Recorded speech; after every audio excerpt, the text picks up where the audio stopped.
and welcome to tonight's Parent Night for 2021.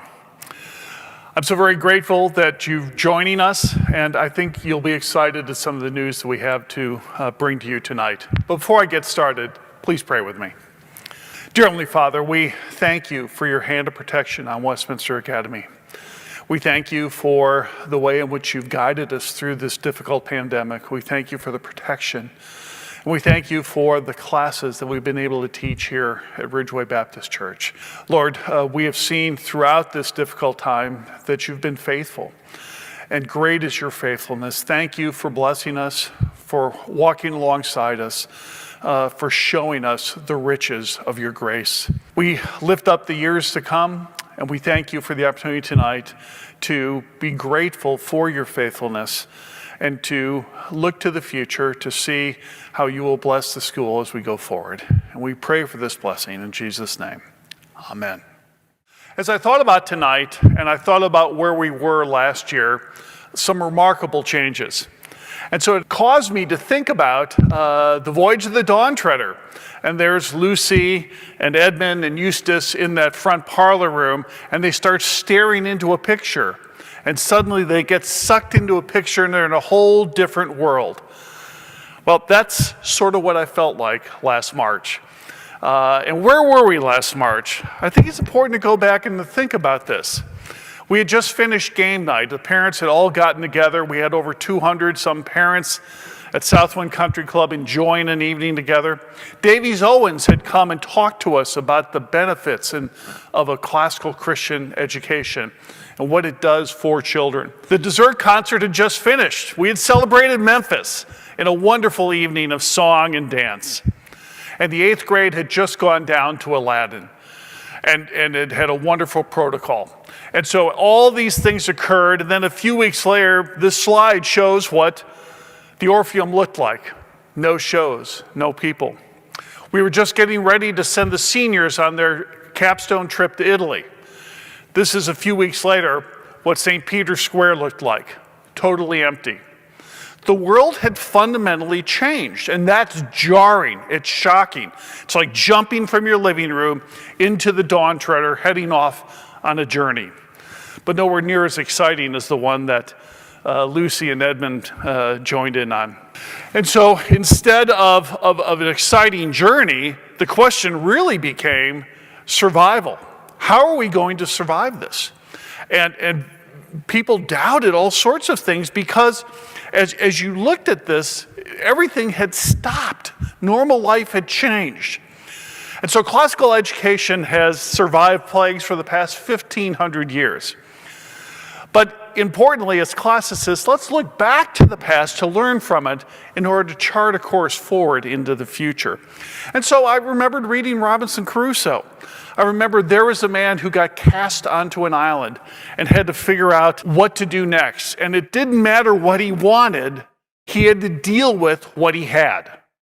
And then with what he had to make the best of it.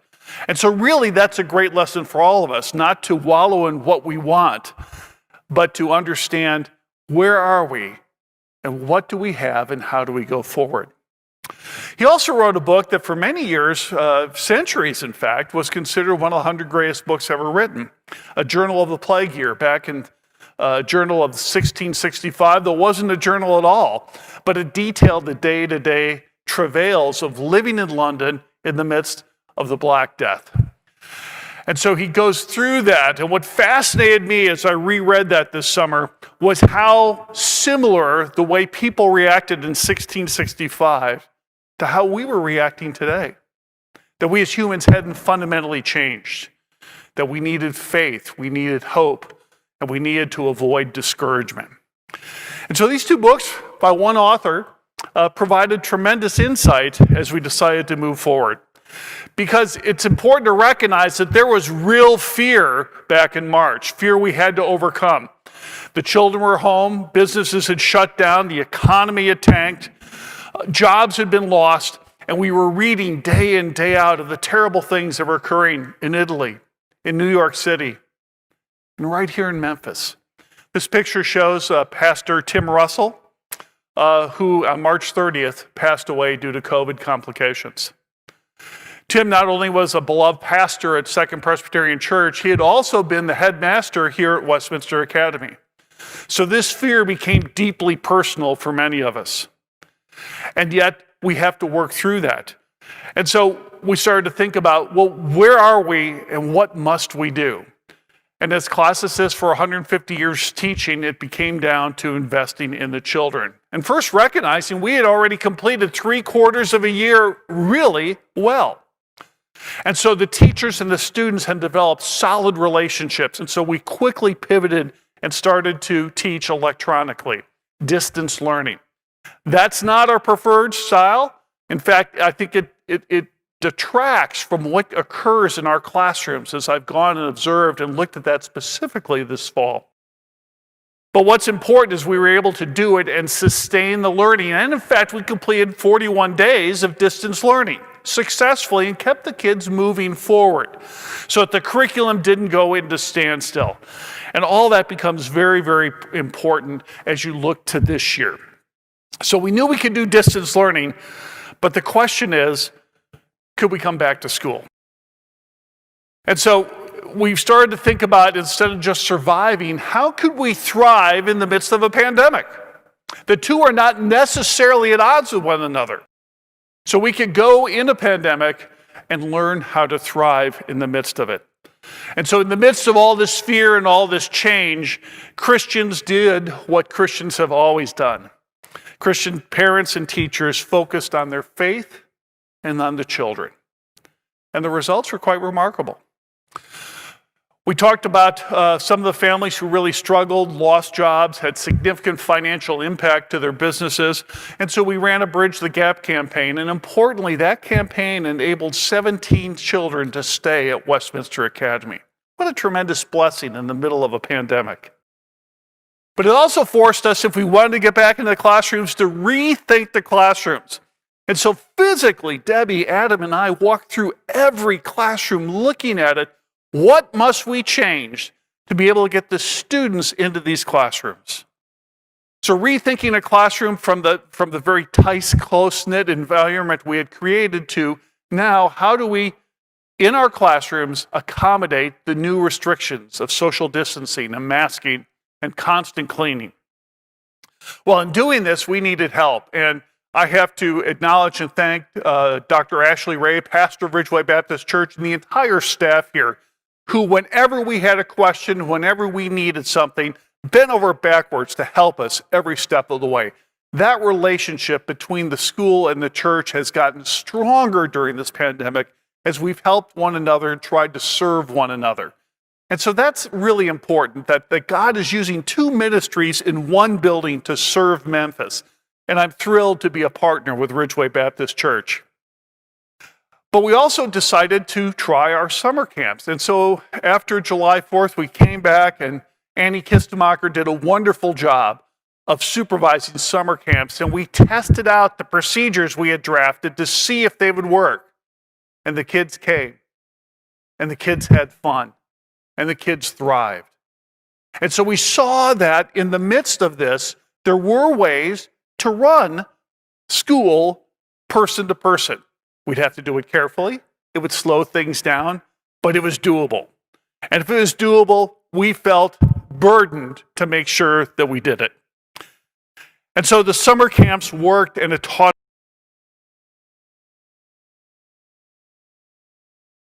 us something. And it taught us to think about, what is our identity as a school? Is it about desks? Is it about classrooms? Or is it about teachers? I want you to watch this short video and see what others have to say about that. So this is my third year of teaching here at Westminster. And prior to that, I was a pastor for 14 years. And that's why I got roped into theology as well. But that's been a real joy to teach theology. It is just a dream place to work and to be. And there's no place I'd rather be or work. It's not like a job, it is fun. I look forward to every day when I get up and come to school. I signed the contract in January, prior to the pandemic occurring. So technically I did not know what all this year was going to hold. I think, when I signed this contract, I knew, okay, we are going to be doing a big transition. This is going to be all 5 of us, my girls and me. This is going to be all of us transitioning. It was going to be a big transition for my husband too, since I had been at home prior. And then March hits, and I'm at first thinking, okay, this'll be a couple of weeks. This will be a couple of weeks, maybe a month. And then it continues through the end of the school year, and we're hopeful that this summer things will get back to normal. And then we start the school year, and of course it's been crazy, a wild and crazy ride. But I wouldn't change it. If I knew that all this was going to happen this year, I would still want to say yes, 10 times out of 10. I think that this year has been such a great lesson in the fact that the body of Christ will find a way to be in community. These students will find a way to be in community. You can try and keep them separate, and we do. We keep them socially distanced. We make sure they're wearing their masks. We do all those things. They still find a way to form those friendships, to form those bonds, to have fun together. They still manage to find a way to be in community. And I think that speaks to our Father and the way that He has built us for community, that nothing can stop that. I've been walking these halls for the vast majority of my life. And over half of the year for the majority of my life has been spent in the grammar school and in the upper school. And it's weird to think about how I'm leaving that, but I also know that I'm very grateful to it because it's been living my life physically, because that's where I've been walking, but also the people I've known and the things that I've learned and the hardships and the good things that I've experienced as well. There are foundations that are laid in grammar school for rhetoric and logic in upper school. Foundations like show and tell and tree projects that are done in lower grades. For writing and preparing your senior thesis, you have copy work of model paragraphs when you're young that then give into keyword outlines as you grow older, writing your own paragraphs. So the foundations that are laid in the grammar school are then the things that are built upon as they go into upper school. So just that very thoughtful methodology. For example, in 2nd grade, you are studying Genesis and Bible. And in history, you're studying archaeology and Egypt. And in science, you're studying mummification. And for recitation, you are reciting Hebrews 13 and poems about pharaohs in Upper and Lower Egypt. And just that interconnectedness of across the subjects gives the children categories to place their knowledge in. It makes it fascinating. I think it helps them to hold on to that material. Westminster is here to teach students, not just classes. And that is so impressive, and I think it's the way education ought to be. Education should not be a mass production assembly line, because each and every one of us have different learning abilities, learning styles, learning capacities, ambitions, and that needs to be integrated into the whole teaching learning process. I have always found that I have wonderful relationships with my teachers. I feel very close to them, and like I can go talk to them about anything at all, which I have done on many occasions. And so that's just really something special, whether it's like having to go talk about homework or just life. It's just wonderful to have that opportunity to be able to just go to your physics teacher one day and say, hey, I'm really struggling with this, and just be able to talk about life and just religion and scripture and all sorts of things. It's been really special and cool. This education is about nurturing the soul on truth, goodness, and beauty. Those things that we believe firmly in this community, the rest of the world needs to know about. And I think a lot of people have, there are people that have very diverse ideas about what it means to get a good education. And so to some degree, there's an effort to try and educate them that a good education is really preparing yourself to recognize that this world is God's and made by Him, and that loving what He has made in a way that is good and right and true and beautiful is a first and primal priority. Well, and so many people are interested in the pragmatic aspect of, all right, is my kid going to be ready for college? Is my child going to be prepared to succeed in the workplace? And so you want to speak to those things, but at the same time you want to tease them that there's more there. There's so much more there than the practical aspect of what we do. What makes Westminster Academy Westminster Academy? Let me, if I can, summarize some of those very quickly. Gospel-saturated classrooms, Christian teachers who love the Lord, critical thinking, gospel-oriented relationships amongst the students, faculty, staff, and parents, respect for parental authority, both from the students and the faculty, teaching the Western tradition in the light of Scripture, shepherding the hearts of children toward Christ, and a close-knit community that's centered upon Christ. That's what makes Westminster Academy Westminster, and that's what comes out so clearly in the joy of people talking about a pandemic. It almost seems paradoxical, but the joy of Christ survives any situation. And so not surprisingly, as people understand Westminster Academy, they want their children to become a part of it. And so the chart here shows us our admissions and enrollment and withdrawals for the last few years. And so as you look at it, from the last 5 years, we've had 42% growth as more and more students and families have learned about Westminster Academy. And our retention for the last 5 years has been 94%.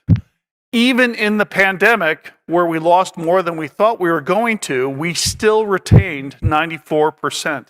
We weren't sure about that as we went into the summer, particularly because the whole admissions process stopped in March, April, May, and June. And in spite of that, we were able to nearly meet our admission goal of 422. So as you look at that chart, there's one other thing to notice, and that is we were projecting a retention rate significantly higher than 94%. But as a result of the pandemic, we only lost 10 students. And those 10 students, because of pre-existing family health conditions and concerns, really felt necessary to stay home. And so we let them go because they had real, honest concerns. And we hope at some point they'll join us back when the pandemic's over. But importantly, we were able to enter this year with essentially the school we had envisioned of 422 students. Now, in terms of applications, our applications have been going up. And this past year, for 2021, they were down a little bit, but remember, March, April, May, June, no admissions working yet. We still had 121 inquiries, and we accepted 54 students. Those students are primarily coming in JK, K, first, and 6th and 7th grade. And why is it important? If you look at the bar on the far right hand of the chart, you'll see it looks like declining people coming in. That's not due to the quality, that's due to the space in our classrooms. And so we don't have enough room now to accommodate all the people who want to come to Westminster Academy. When it comes to surviving and going to thriving, one of the important things you have to do is sustain your culture. Culture is critical and absolutely key. We couldn't come back to school and have a different culture. We needed to come back to school to the same culture. Teachers who know and love their students. Parents and students who trust and encourage their teachers. And the fruit of an education that seeks to honor Christ in all that we do. The fact that parents and students would draw posters and do parades, not just for birthday parties, but to thank their teachers at the end of the school year is actually quite remarkable. And so when you go from understanding the culture, you wonder, why is it so different? And part of the reason is the myth of AP exams. AP exams are sort of the measure of quality. If you want a good school, what are your AP exams? And I think that is a myth that's been developed by modern education. Because what AP exams require is you to cover a ton of content and get to the point where you've memorized, and regurgitate. And so it's misdirected curriculums into content, away from thinking, engagement, questioning, dwelling richly on important things. And so the AP exam has driven things in a different direction than classical Christian education. Classical Christian education teaches the important things well and dwells richly on those important things. It's developing the habits of the heart to train the affections to love that which God loves, and how to think and ask the right questions. This little guy gets it. And so we're passing on a distinctly Christian way of life to the next generation. Well, what does that look like? If we can paint it, if we can act it out, if we can dress up, if we can feast, if we can play games, we're going to integrate that into the education system. And I believe that acknowledges our embodiment as humans, that we are not just minds, we are also bodies. And in Jesus' incarnation, of course, brings that to bear, that we're to enjoy God with our whole being, mind, soul, body, and strength. And so those traditions that we have, and there's too many to count, but they really engage the whole child. And you see their delight when they dress up as a pilgrim or a monk, and you see them enacting the habits and the lives of the people before them, and hopefully are training their own habits and their own heart to love Jesus and enjoy him in their whole body. The prevailing educational model, even in some Christian schools, is the progressive model, which is not all bad. It's not bad at all. It's an honorable model. But that model tends to focus on teaching children how to do things and prepare them for a job. In other words, it'll teach them how to do well on tests, certain skills so that they can get out and maybe get into the business world, finance, engineering, maybe become involved in the medical field. And that is certainly an honorable model. The main question that model asks is, what can we teach this child to do? The classical Christian model is different, and it focuses mainly on teaching a child to think for themselves, to reason, to develop their own thoughts, and to be able to express those thoughts, communicate those thoughts winsomely and effectively.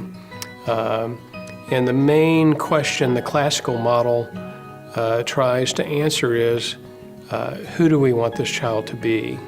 Westminster does an excellent job of teaching children to think and reason and to express themselves, and not just do well on tests. So we don't train to a test. We're not trying to teach kids how to take tests. We're trying to teach children how to think, and how to think with a Christian worldview. And because that's our focus, it shouldn't surprise us that when we do test them, they do really, really well, because they've learned how to think. And so as you look at testing, and I think it's important that we do look at testing, here's what you see. Is if you look at the blue bars there, those are ACT scores for classical Christian schools around the country. So the best classical Christian schools, those that are accredited like we are, that's their average. We're 2 to 4 points above them in every category, and in the composite, we're 4 points above the classical Christian schools.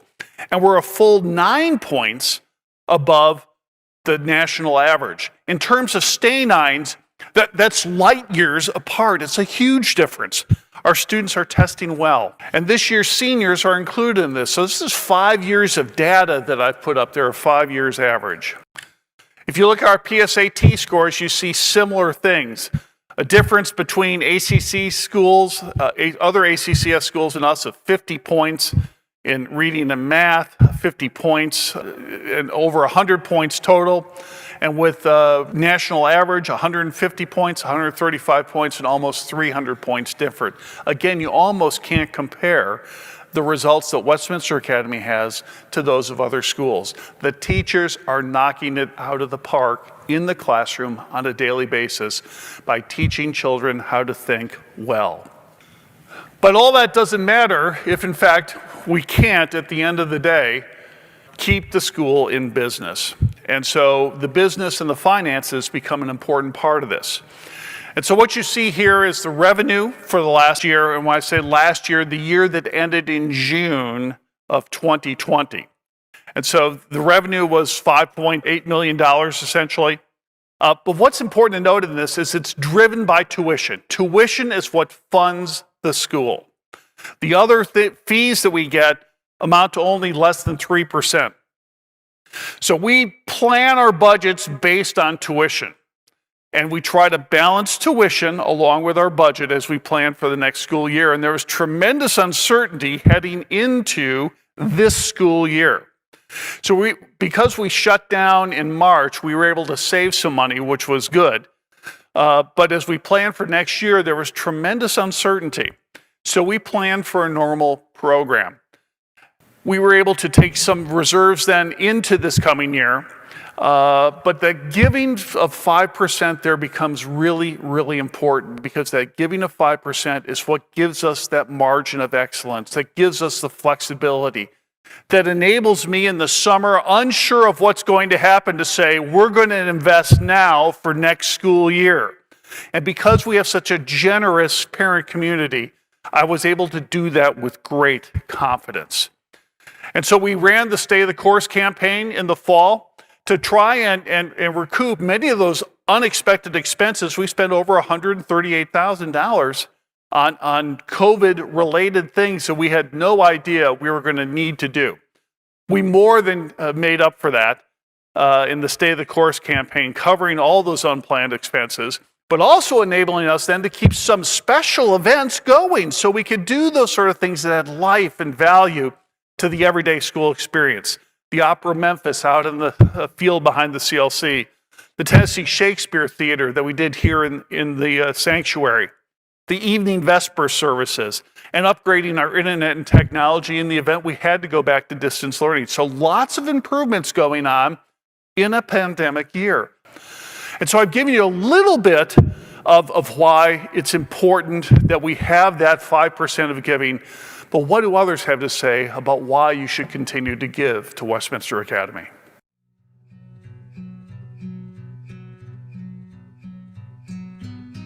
Yeah, over the years, we've been very much involved in support of our own grandchildren, but as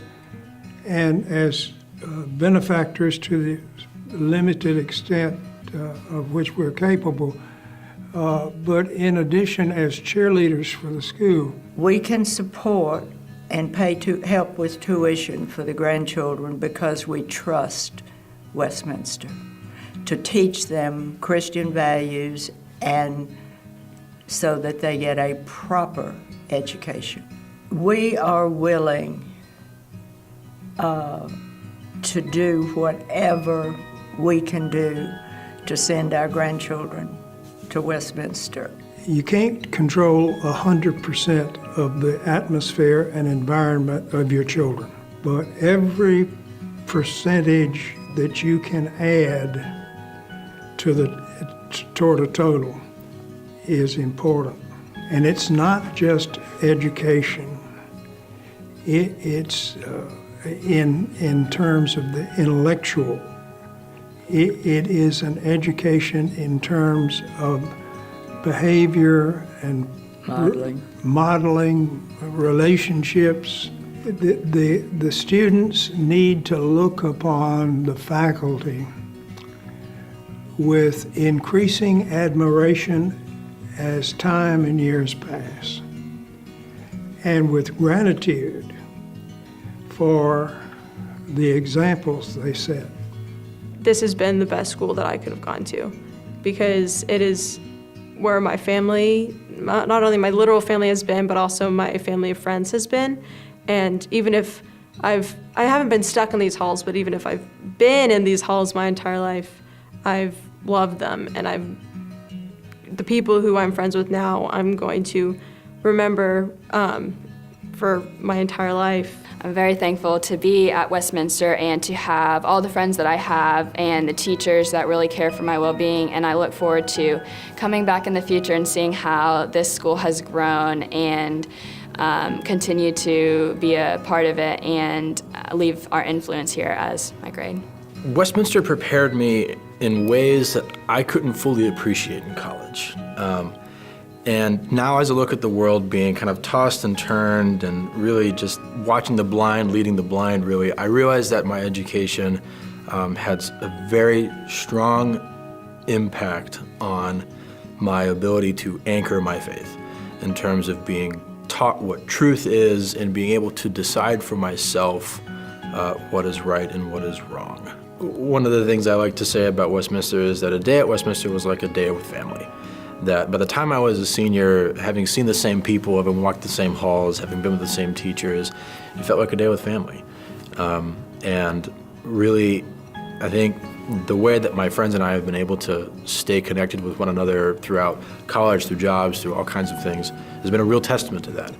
I was a part of something that had preceded me, and I'm a part of something that will come after me. And therefore, it was incumbent upon me to not only protect it, but also preserve it, to protect what I had received and to preserve it for those to whom I hand it down. Protecting and preserving. That's what giving to Westminster Academy does, protect and preserve this unique education that we have. And it was hugely important this year, as it is every year. It helps us do those sort of things that we may not otherwise be able to do. And it keeps us in a healthy financial position. Right now, our reserves are just over $1 million.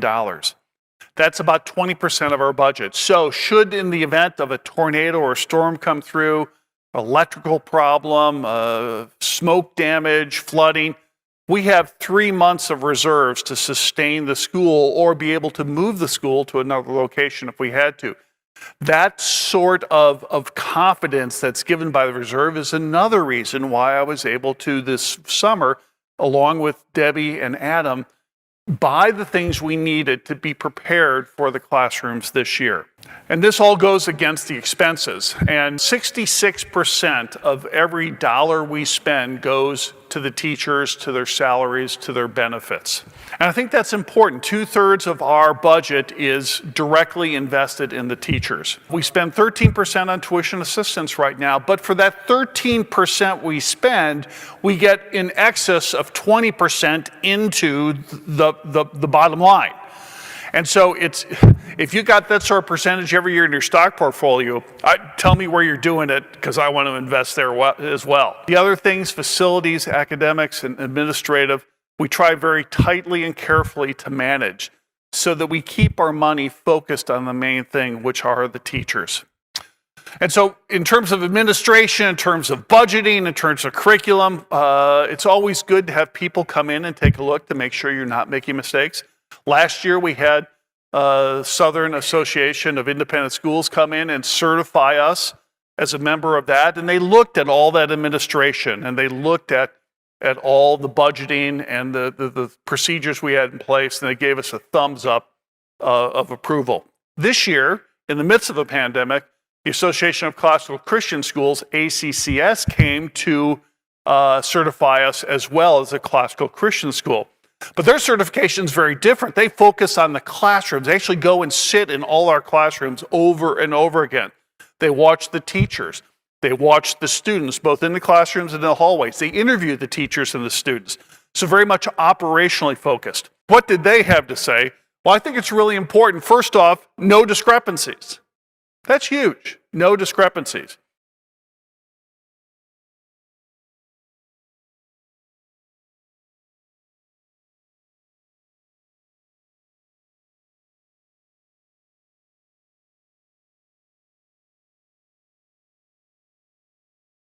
But then we were some very unique and important commendations in our final report. Westminster Academy has gone to great lengths to ensure that the mission and vision of the school are well publicized and clearly stated. The school shows a strong commitment to Christian classical education and clearly articulates this commitment to all stakeholders and prospective families. We want people to know who we are before they come here. And the school documentation articulates a firm commitment to the Bible as the final authority for all of life and the education at Westminster Academy. Commendation: Westminster students and staff display a commendable commitment to the cultivation of Christian habits, virtues, and good manners. This is evident in classroom learning, hallway interactions, special events, protocol training, and the display of student art focused on the cardinal and theological virtues. We're delivering the gospel at school through the trivium. And then really importantly, it's a community effort. It's just not the teachers and the students, it's the parents. And the team saw that, which is amazing. And so here's a commendation for all you parents. The in loco parentis partnership between the school and the parents is beautifully displayed in Westminster Academy community. Parents serve school meals, actively pray for the school, decorate, and facilitate the opportunity for staff and faculty to pray together. Parents are clearly an integral, substantial, and effective part of the culture and community.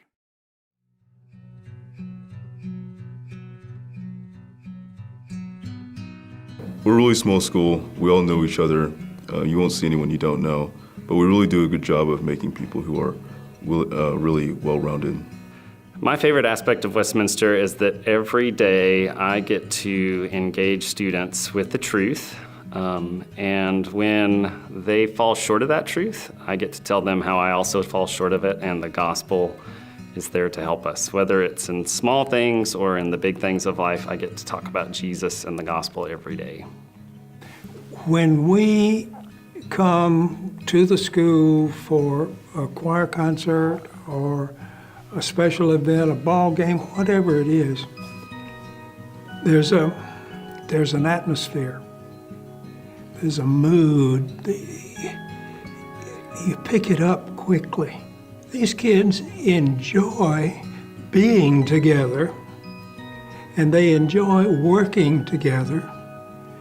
And, you know, they're not perfect, they're adolescents, but it's discernible.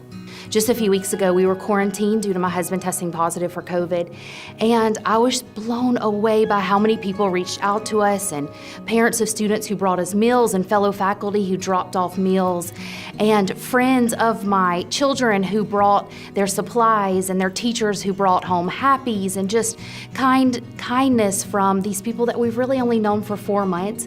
But even in those 4 months, God has just built such a community, and we just feel so loved and so supported by the people here at Westminster. The thing that I hope never changes about Westminster is the emphasis that we have on nurturing souls. My daughter Lydia, who's in 5th grade, she came home one day and she had gotten her grades back, and there was one grade that she just did not like. She is a little bit like her mom in that we are recovering perfectionists, and so she was disappointed in it. And I was trying to console her, and I said, Lydia, why don't I just reach out to your teacher? Why don't I just reach out to Miss Peckham and ask her what your overall grade is, trying to make the point to her that one test is not going to change all this hard work that you've put forward. So I sent Miss Peckham an email, and she responded back very quickly. And what she said just absolutely spoke so much to my heart, and it also meant so much to Lydia that she actually printed out the email, put it in her binder, and she still reads it. This is what it said. She told me her overall grade, and then she wrote, however, I don't want that to be the thing that gives her comfort. Instead, let her take joy in knowing that she contributes beautifully to our class discussions. She understands and is growing in her understanding. She works hard and learns thoroughly. She is diligent and bright. She is respectful and kind. She is sensitive to others and to the Lord's leading. She is funny and fun-loving. Please tell her her worth is not in an A. She's so much more valuable than that to me. And that's the kind of nurturing of souls that I don't ever want to change about Westminster. But in terms of the transition that's happened within us, not just outside logistically, but within us, it's been incredible. I think all 5 of us that are here, we're just thriving. The girls are each thriving. The Lord, who He has paired them with in their classrooms, has been just a gift. They love their teachers, they love their friends, they love their classrooms. They wake up in the morning wanting to be here, wanting to get here. And that is such a joy, and it makes all that logistical stuff completely worth it. You walk in these doors and literally everyone knows your name. I feel like my sweet little child had a little bit of a, whoa, I'm coming to school and everybody knows my name. However, what a sweet picture that is to me of the gospel, that we are all fully known and fully loved by our Savior. And when I walk through these doors, it's evident that that's also true here, that I'm fully known, my child's fully known. And whether you know my birthday or my favorite color, it doesn't matter.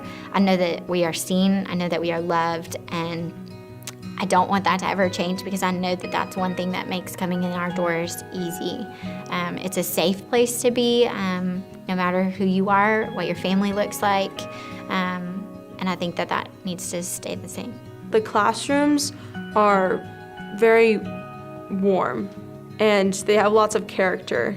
They're starting in grammar school and JK, there are themes that not necessarily, they have something to do with what you study starting in 2nd grade, and before then it's just some theme that kind of everybody relates to that. You can talk about how you're in Mrs. Barclay's barnyard in kindergarten, and even if you don't necessarily have the theme of medieval history in your room once you're in upper school, like you do in 4th grade, you still have, the teacher has decided to decorate it or to paint it in a way that reflects their subject. And of course, it's a little different this year.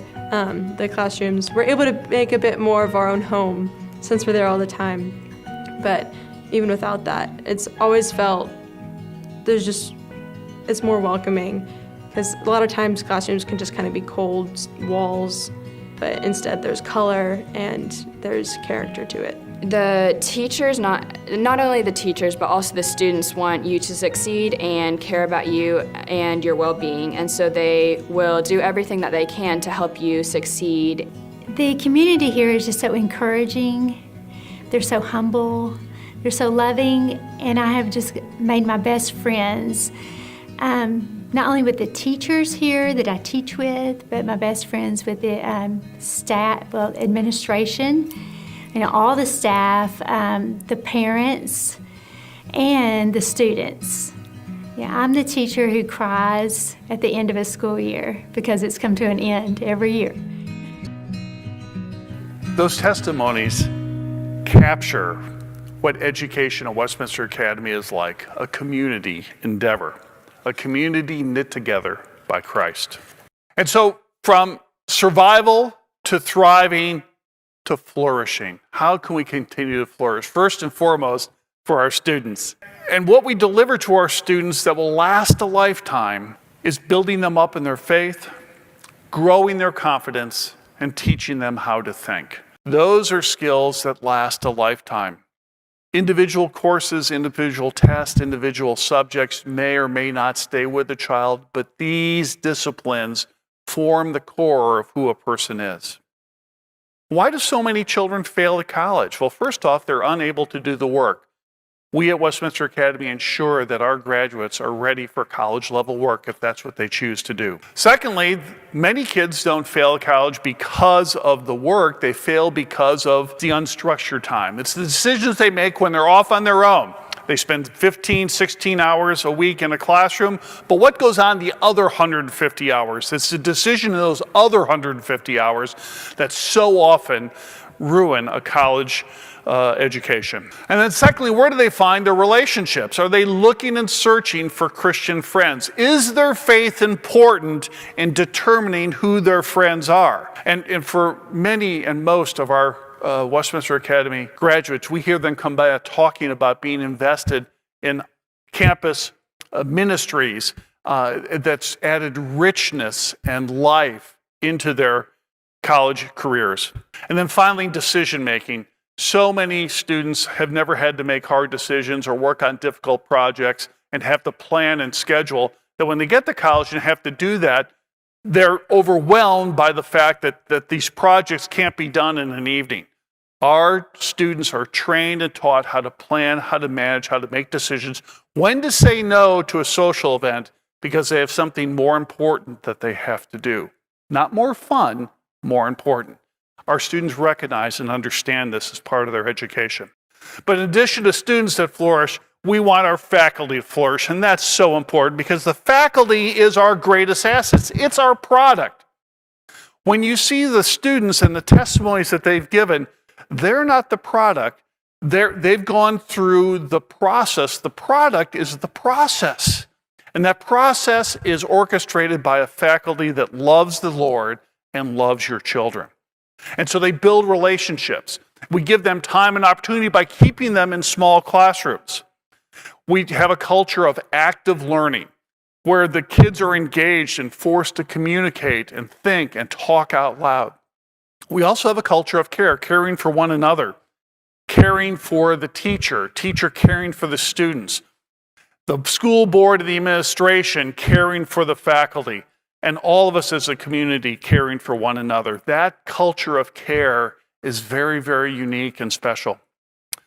And as you go and live and invest in that, what happens is that you see the candles of creativity and curiosity get lit in the mind of a child and these bright expressions as they engage in something new, knowing it's okay not to be successful and knowing that they're going to learn something really important. The essence of loving to learn. And so as part of flourishing, we need to also continue to admit the right kind of students into Westminster Academy. And so this chart is a little bit busy, but I think really, really important. The purple is looking to next year, and those purple bars are returning students for next year. So you can tell already our classes are very, very full. The yellow stovepipes on top of the purple indicate room to grow, and the red already show classes that are full. What's important is that by the end of our admissions this year, we expect every classroom from JK to 5th to be full, and in 8th through 10th grade to be full. In other words, the school's going to be essentially full at the end of this admission cycle, with the exception of the 2 in the middle that you see. That's where we've expanded to 3 sections. So we're slowly growing, measured growth of quality families who are coming in and want this education for their children. And so we're carefully managing that process and looking to slowly grow the upper school, hiring teachers in advance so that we don't build that growth on the backs of the teachers. So all this is being managed very carefully, but it's important to know that if people want to come to Westminster Academy, they need to apply early because there isn't a lot of room heading into next year. So part of flourishing then is how do we going to accommodate this slow and steady, this measured growth? Our facilities are really important, and I think we need to continue to invest in those facilities. And so I would like for you all to consider for a second, why are new facilities important to Westminster Academy going into the future? I know that there are a lot of plans for developing the school and for growing all of our different programs, and I'm hoping to see all of those plans come to fruition. Like with the building plans, expanding the school on the campus we have, and with the house rooms, how we've been renovating, all of those things that I've heard plans about, but I'm not going to be able to see while I'm here. I'm hoping by that point I'll come back and I'll be able to say, I remember them talking about wanting to put that elevator there, and things like that, that are practical, kind of, they don't seem that meaningful, but it's just cool to hear it talked about and to be able to come back and see it done.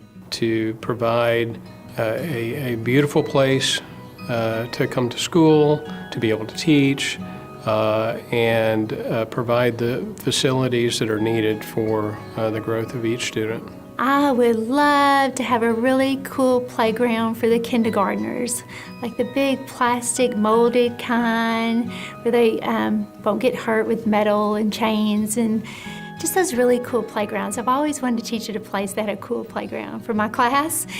And I would love storage because my whole attic is my kindergarten storage. I change out my room every week, and so every Monday I'm bringing in boxes and books, and all of that is in my attic. So cool storage would be great.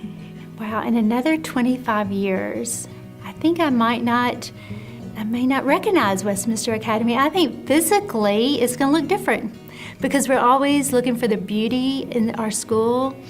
So I believe the physical part of it might be just beautiful from the outside as you walk in and the inside. But I believe the people will be the same. I believe the curriculum will be the same. God will be the same. And I believe it will be a strong school that all people would love to have their students in. I've been impressed with the relationship with the church and the use of the facilities as a result. But I would hope for the future that facilities can be enlarged, more space for outdoor activity.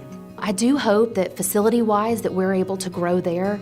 As a science teacher, I would love to see those science classrooms just be able to be even better stocked with tools and microscopes and just all those things that make science come alive. When it comes to the enfleshing of our education and living it out in all the different wonderful ways that we can bodily, we definitely need space. And so there is so much, I'm sure there's a wish list that everybody has. But yeah, that's a good way to describe it, is just more space to spread out and to enjoy the ways that God has given us to use our bodies. I definitely had elevators. Yeah, I see big improvements coming to the school.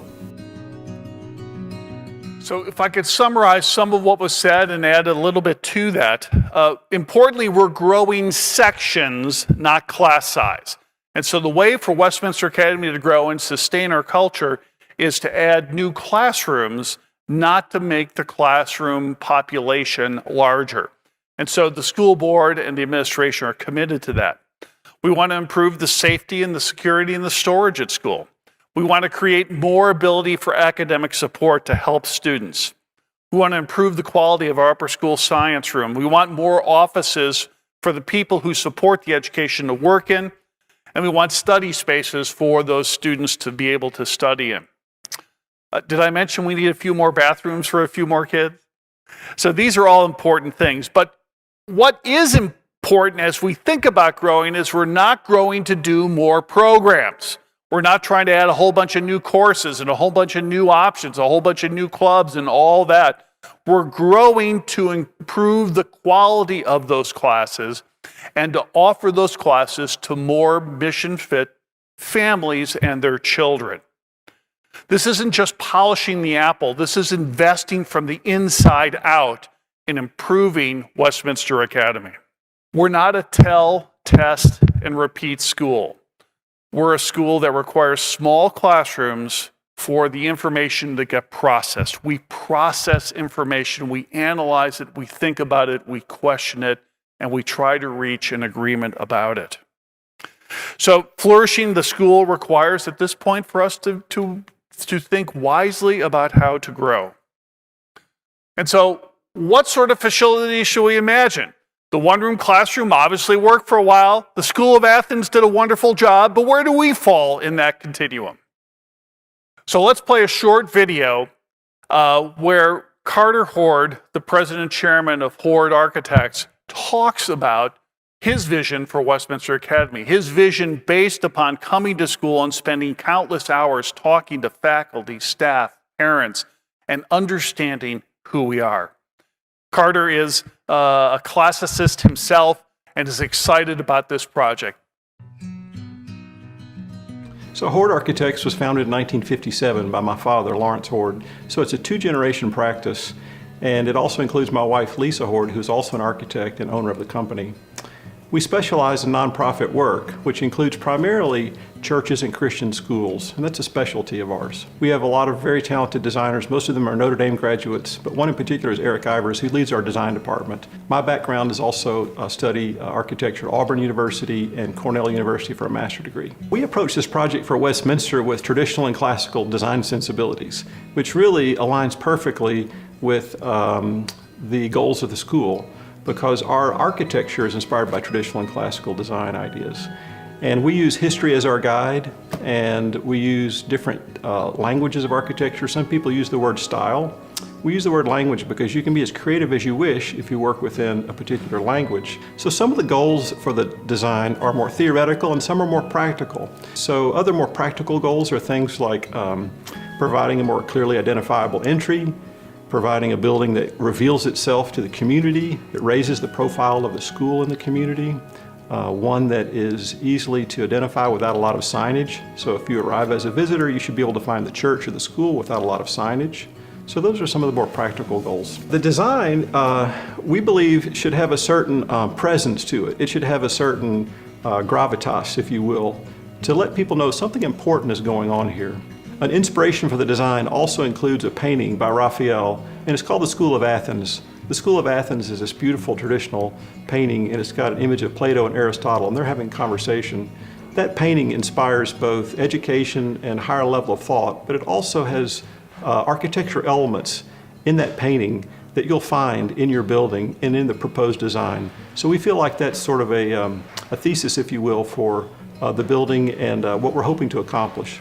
So one of the questions is what will be designed as far as new construction, what will be renovated, what will be rebuilt. Ridgeway Road is at the bottom of this sheet, so north is to the left.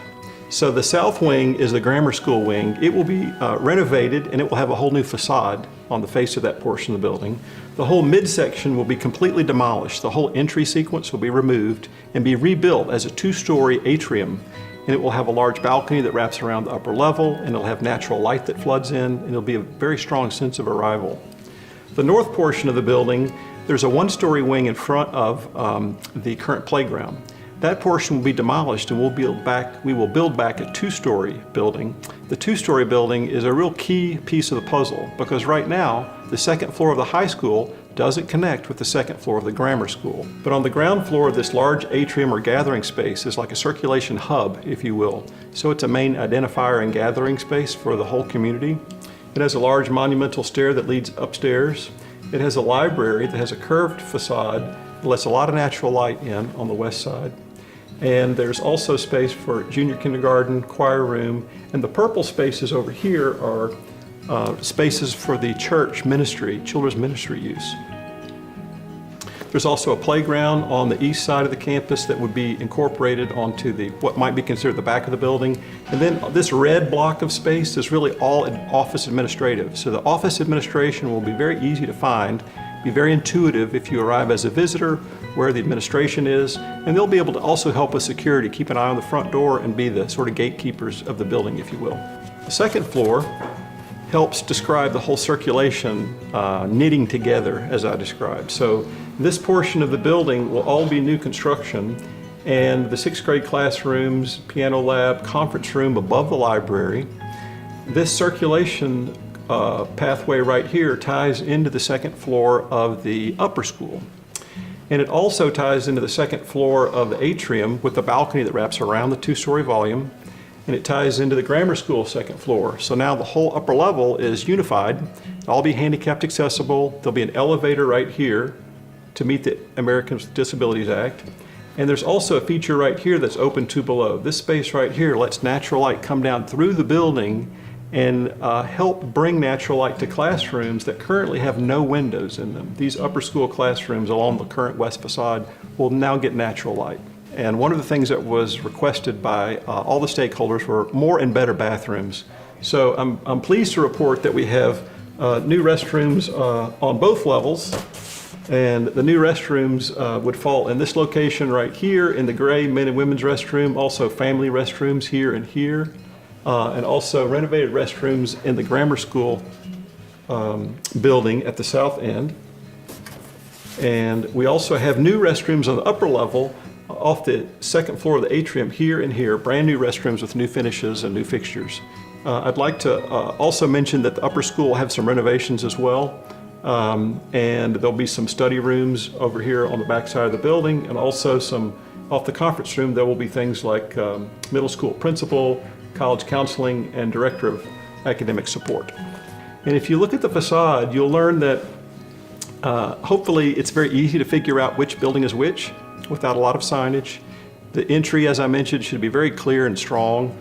We've used this triumphal arch motif, which is something that's been used throughout antiquity, from triumphal arches in Paris and Rome, and it really signifies entry and victory, if you will. I might even go as far as to mention a quote by Winston Churchill. He says, "We shape our buildings, and then our buildings shape us." So we take that to heart. I think it's very important what we create, what kind of environment we create for our children in their learning years. And we're also really in the pursuit of truth and goodness and beauty. Those are time-honored ideas, and they're not subjective. We believe they're absolute. And in our practice of architecture, we believe we should lead with beauty, because beauty is universal and easily accessible, and it's attractive. So if you lead with beauty, then you can have conversations about truth and goodness. So that's what we want to do for the school. Give them a beautiful environment where they can talk about virtues of wisdom and grow in stature. The church is really quite nice, and they weren't designed to be 100-year buildings.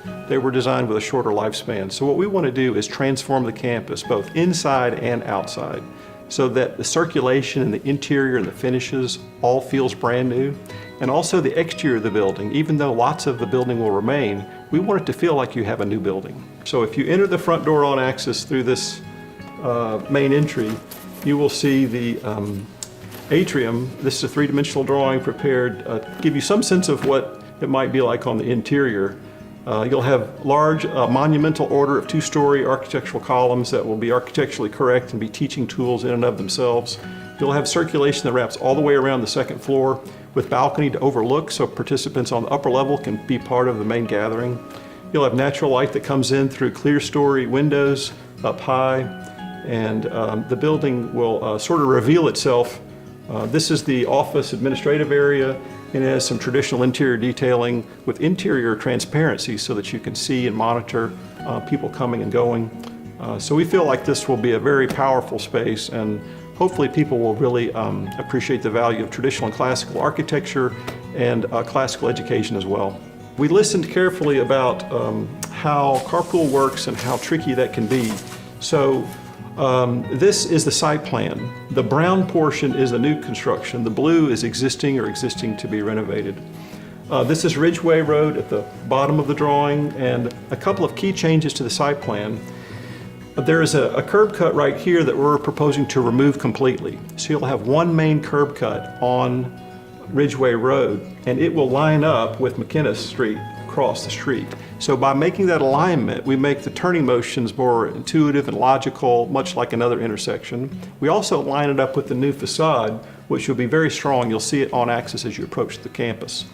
Another change that we've made to the campus is add a curb cut on Old Ridgeway Road, which is a very quiet secondary street. And it's a way to get out of the parking lot and onto a public right-of-way and get queued up where you can get onto Ridgeway Road in a more safe, not as fast of an approach. We've also put a roundabout or a driving circle so that people can get reoriented. If you're in that lot, you need to go in another direction, there's a way to get turned around without having to back in and out of parking spaces. Some people are a little nervous about roundabouts, but I think it could be really great. But I also want to mention that these are master plan drawings, and we will have about a year's worth of schematic design, design development, construction drawings, where we will produce a lot more drawings, and we'll have more interaction with the school and stakeholders to make sure all the details come together so that they meet all the goals and make everybody pleased with the result. And then just in closing, I'd just like to thank Westminster Academy and all the stakeholders, all the parents, teachers, students, for the opportunity for Horde Architects to be on your team. And we're just very excited about the future. It's very bright, and we can't wait for the next step. Importantly, in order to do a project like this, we can't do this via tuition. This is a project that has to be accomplished through fundraising.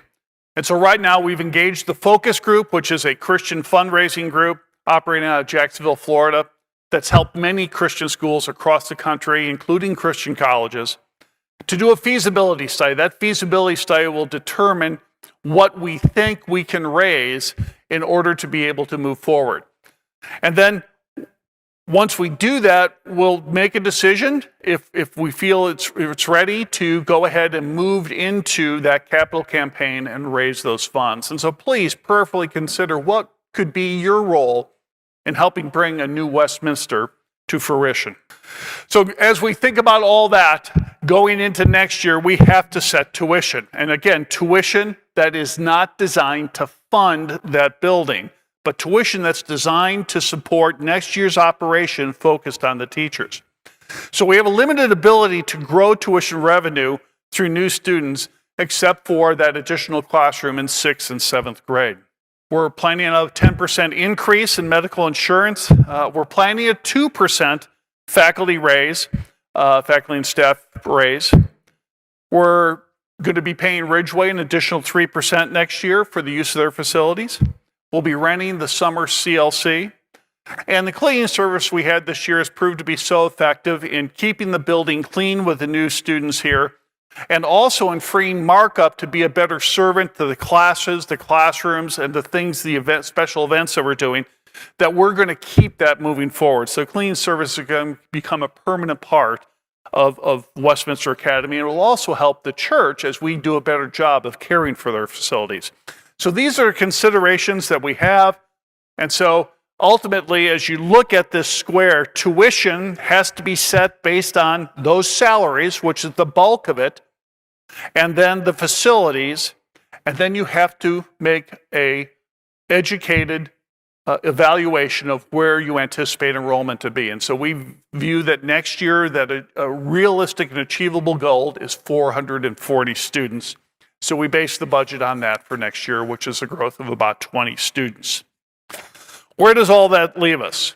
Well, lots of planning and prayer was involved in this, and that planning and prayer and thinking through this for next year, for the 2021-22 school year, will be a 2.5% increase in tuition from 1st through 12th grade.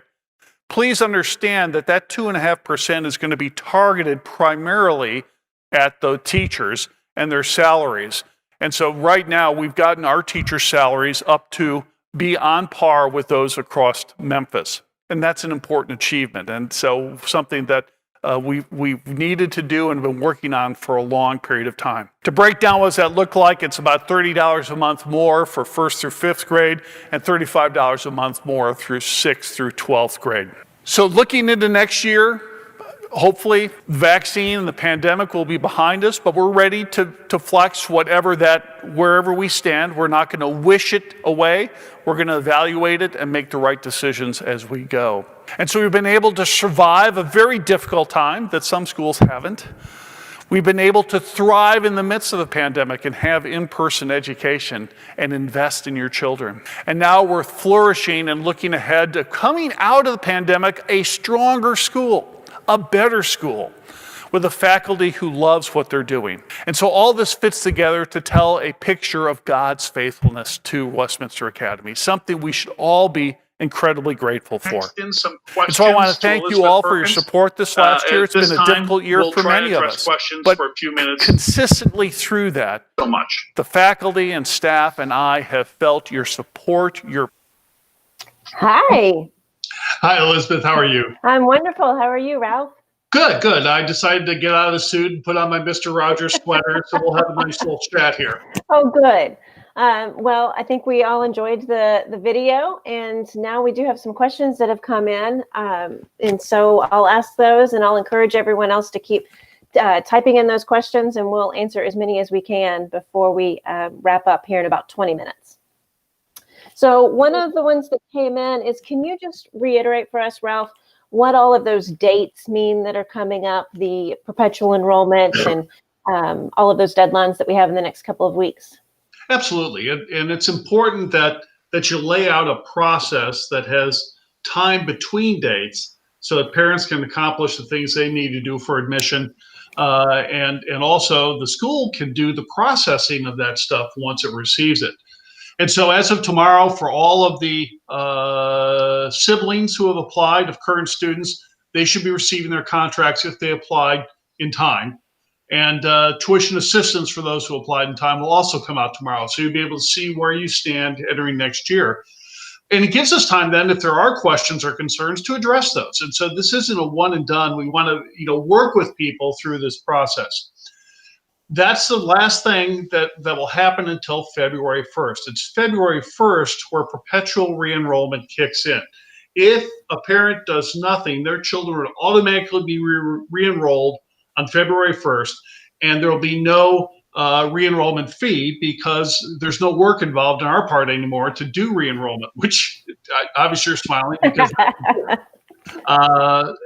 but the next thing is that instead of a February tuition payment, there'll be a deposit for next year. So for people not on tuition assistance, it's $800 a child. For people on tuition assistance, it's $400 a child. That gets applied to next year's tuition. It's non-refundable. And then we move that February tuition payment into May. And so that process kicks in again February 1st and February 15th. And then all new students where we have spots will receive their contracts on February 16th. So that's sort of the lay down of the process right now. And I hope that simplifies it or at least helps. I think it couldn't be simpler. I love perpetual enrollment, and I hope our parents do too. One of the other questions that came in is, so we want you to have a crystal ball. But we heard what you said about what next year hopefully will look like. But what do you hope it will be in the fall, and what do you expect? Yeah, that's a great question. What do I want and what do I expect right now are probably not quite aligned. And in part, it has to do with the vaccination program and herd immunity. And so with a vaccination program that requires 30 days in between and then a second vaccination and then some time for those vaccines to do what they're supposed to do in the body, it's about a 45-day process from the first vaccination until a person receives that 95% protection. Herd immunity is somewhere around 70 to 80%. And so we'll see how that builds as we go through time. But once the vaccines are administered, I think at some point this curve is going to start to bend and flatten. And when that occurs, we can start considering going back to some of the more normal things that we do. So we're going to be looking not to get way out in front of this or fall behind it, but sort of ride the leading edge, ride the wave of restoring to normal. And I hope we can restore most of the classrooms back to where they were, if not for the start of next year, sometime next fall. And I think that's reasonable in terms of the way things are going. With the new administration coming in and the vaccines getting released, we'll have to closely watch this, and we are. But my goal is as soon as possible to get back to the way we were. And if I have to just stop school one day and say, all right, we have 420 kids, let's hit it and rearrange the school, we can get a lot done with 420 kids. Especially the JKers. I think they would be really good at moving the desks. So we had a question come in for one of our graduates, Abigail Warren, and I can throw it up here. But she's asking how many students are allowed total. And she, I think, is remembering the day where we used to throw out that 440 number as if it were a magical limit. But can you explain how our classes are divided? Yeah, one of the things about classical Christian education is it's really teacher intensive, and it's relationally important to know the children in the classroom, be able to pick up on cues. And so what we try to do is not so much control the total population, but the classroom population. And so from right now in our JK, 10 to 13 or so, but we prefer 10. And so JK, we prefer 10 because that gives those two teachers the opportunity to really minister to those little ones well. In kindergarten through 5th grade, it's 16 per classroom.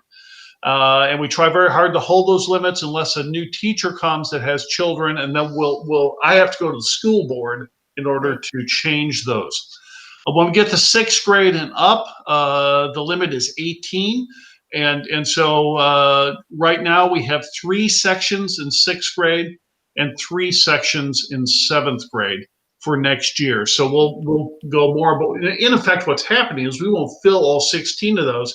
So what's interesting is 5th grade is going to be more crowded than 6th and 7th grade because we're splitting the sections. And so I anticipate the 6th and 7th grade classrooms next year to be somewhere on the order of 14, 15 students. Great. And then one of our own parents, Rob Thompson, had a question. He says, the building renderings are impressive, which I think they are. They're beautiful. But once construction is completed, will tuition be able to sustain the increased operating cost for the new campus?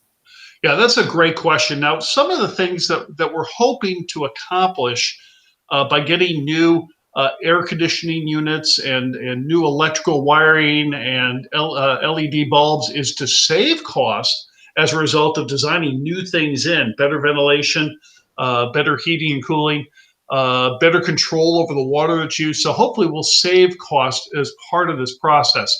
So one of the things that the architects and our builder, which is Linkos, is going to do for us is determine what those operating costs are. And the way in which what we're paying the church right now, we've planned in at about 3% a year growth to be able to accommodate that when the building's finally built.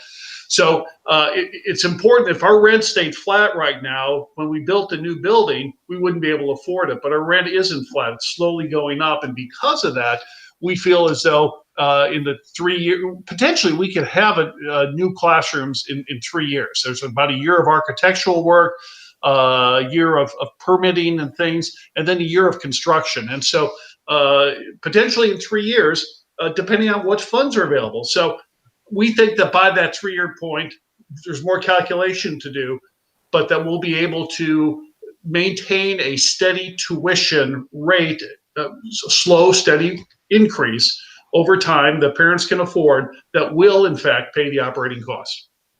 That's wonderful. The last question that's come in, so if anyone out there watching has questions, be sure to text those into us before we wrap up. But the last question that's come in has been about the senior trip to Italy. Yes. Just wondering what's going to happen there. Will that affect tuition for next year? Just where is all of the planning for that? Yeah, it's actually hugely important, I think, for our seniors to do that. So we offered this year's seniors a choice. In March, we will not be able to go to Italy, period. Italy isn't letting Americans in right now to start. But secondly, all the museums are closed. So what we've done is we've pushed that back until after graduation. And as seniors, who can still go, who still wants to go. So we have 24 of our seniors who said, I'd still like to do that. So we are aggressively planning to try and do that Italy trip in the last week of May and the first week of June. And I sincerely hope that this senior class, which has really gone through a lot and done well going through that, gets the opportunity, in fact, to go to Italy. But going forward, Italy is part of the budget, it's excluded as part of tuition. And we also saved the money from this year's 8th grade trip to DC so that hopefully next year, if we can get to DC, we'll send them as 9th graders. I think there's enough value in going to visit DC, and it should be cleaned up by then, to send our children to be able to see the seat of government, to be able to go to the monuments, to be able to go to the Museum of the Bible, to be able to go to Arlington. And healthy patriotism is a good thing. And so we want to start developing that and also see the civics and the foundations governmentally that we teach in our 7th grade civics class. Right. Another one came in. Are there any plans to make updates to the CLC over to the gym side of things? Well, I don't want to, open up the window too far. But one of the things we're going to do this spring is run a campaign for the Purple and Gold Fund to try and do some updates sooner rather than later to the weight rooms, to the locker rooms, and to the CLC in terms of equipment. As far as the building program we're doing now, we're not going to do anything to the CLC because we wanted to focus first and foremost on the classrooms. Now, at some point in the future, could that possibly be another building campaign? Potentially. But what we wanted to do, the school board and all the stakeholders, is let's solve the problems we have right now. And actually, our CLC facilities are fine. Well, let's get nice classrooms. Let's get a lobby where people can gather and we can use for special occasions. Let's get the bathrooms, the elevators, the storage, the science classrooms, all those things that contribute to a wonderful education. And at the same time, we want to continue to invest in athletics. 80% of our upper school students play interscholastic sports. And I think they do that because of the sense of community. When you have a Christian coach that cares for you and coaches you well, it has a lifelong impact on you. I was saying yesterday at William Bell's signing for college soccer that I remember my coaches, unfortunately, more than I remember my high school teachers, because I tried harder for my coaches. Now, I've matured a lot since then, but athletics draw out important things from your heart, and your heart spills out on the playground, on the athletic field, on the basketball courts. And so I learned more about myself playing sports perhaps than I did in the classrooms.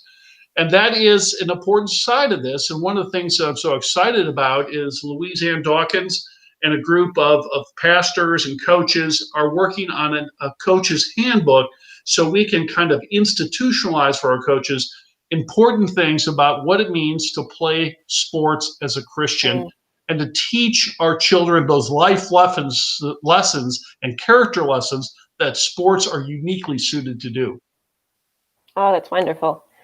Well, those are all the questions that we've had come in. Well, I want to just conclude then, Elizabeth, by thanking everyone. It's been a different school year, but it's been a good school year. And the joy on the children's faces as they came in on the first few days of school and actually see their friends again was really amazing. And now we're here in the dark of winter. It's cold. It's hard to go outside. And so it seems sort of like, you're in the middle of the Middle Ages, but in some respects, when you think about what we're accomplishing and where we're at in comparison to the rest of the community, the Lord has really blessed and protected us. I think we have 2 active COVID cases right now, which is incredibly low percentage. The teachers are, with one exception, are all really healthy right now. And we're able to get in the classrooms and enjoy one another's company. And so it's a far more normal year than I would have anticipated. The Lord's blessed us, and I appreciate the cooperation, the patience of our parents and students as they've tried very hard to make this work. And so that's what a community does. It helps each other, it works through difficult times, and it's been such a joy to be a part of it. So thank you all, and thank you for joining us tonight.